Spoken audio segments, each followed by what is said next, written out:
ایک آیات شریف ہم نے یہ تلاوت کیا اور دوسرا حدیث شریف ہم نے جو تلاوت کیا، انما اعمال بالنیات، اس حدیث کا ترجمہ مختصر یہ ہے کہ اعمالوں کا دار و مدار نیتوں پر ہوتا ہے۔ سبحان اللہ، اعمالوں کا دار و مدار نیتوں پر ہوتا ہے۔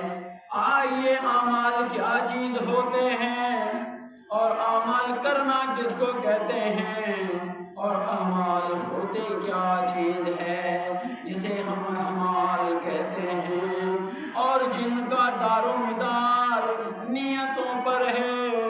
آئے میں تمہیں بتاتا ہوں، میرے محبوب نبی کریم صلی اللہ علیہ وسلم پر کلمہ پڑھنے والوں، آؤ تمہیں بتا دوں اعمال کیا ہوتے ہیں اور اعمال کب اعمال کہلاتے ہیں۔ جب ہم کلمہ پڑھتے ہیں، کون سا؟ پڑھو میرے ساتھ، مل کر پڑھو، مل کر لا